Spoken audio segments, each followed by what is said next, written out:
We're testing a YouTube stream at the same time. Hurrah! I know. People can join us afterwards for the Sutta class. We'll see how we go. Close the page. It's alright, I'll find it again, no problem. 7, 6s, 14. Here we go. Thought of harming. So here Bhikkhu Bodhi says the thought of harming, and Tanisaro says viciousness. And I think they mean the same thing, right? It's pretty vicious to be thinking of harming of someone.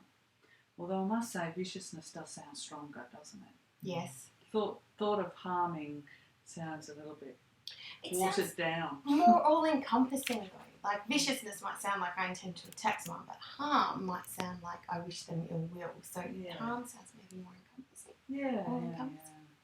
I think it's also a little gentler, but nevertheless.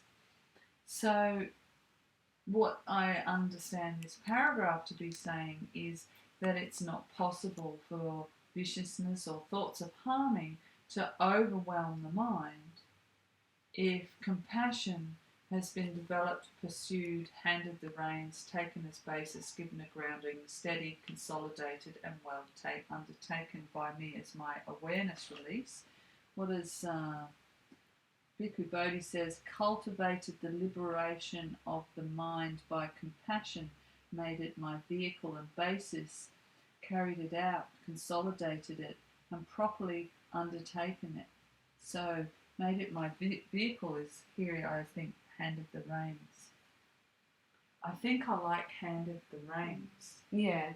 I really do like that in terms of letting go of the illusion of control. And I think Ajahn Brahm would have said, made the driver.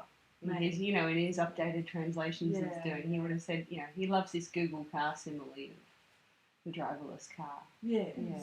So, stepped into the Google car of compassion. I quite like that, that compassion is now the taxi driver. And I'm stepping into the compassion taxi or the compassion Google car, and compassion is now that I've handed the task of driving the vehicle to compassion.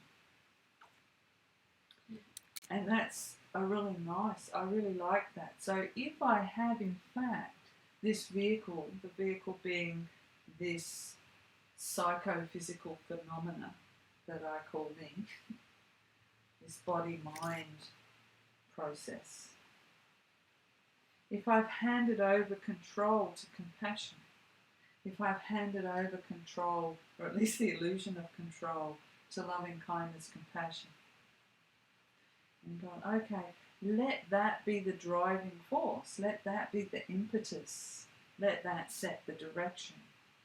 For my actions, and is that what it means? Yeah, for my actions, for my speech, for my thought.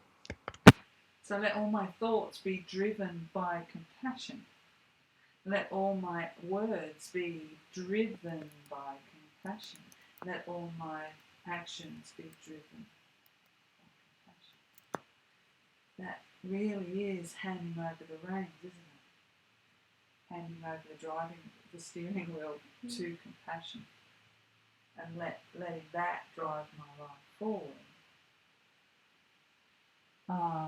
That's how I understand handed the reins or made it my vehicle.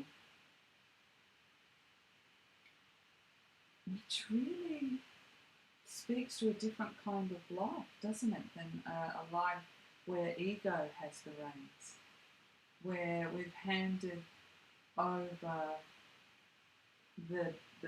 where ego drives our lives, where our lives are driven by what I want, what I don't want. Yeah, I want. So what was the translation, for viciousness that Bhikkhu Bodhi did? Because otherwise, I guess what it's saying is either one of these is driving or the other one of them is driving. Yeah. Yeah. Because this last sentence then, it's got this... thought of harming. yeah. So yeah, exactly. So the thought of harming keeps driving and overpowering the mind, and compassion is the thing that he should be told, don't say that. It's Yeah. not possible for one to exist if the other one.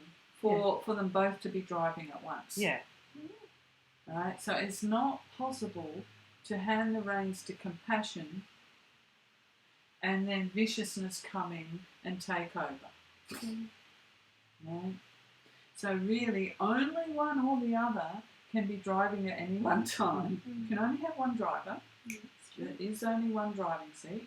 And either viciousness is driving, in which case viciousness has got into the car, sat at the driving wheel and taken the reins and off they go, right?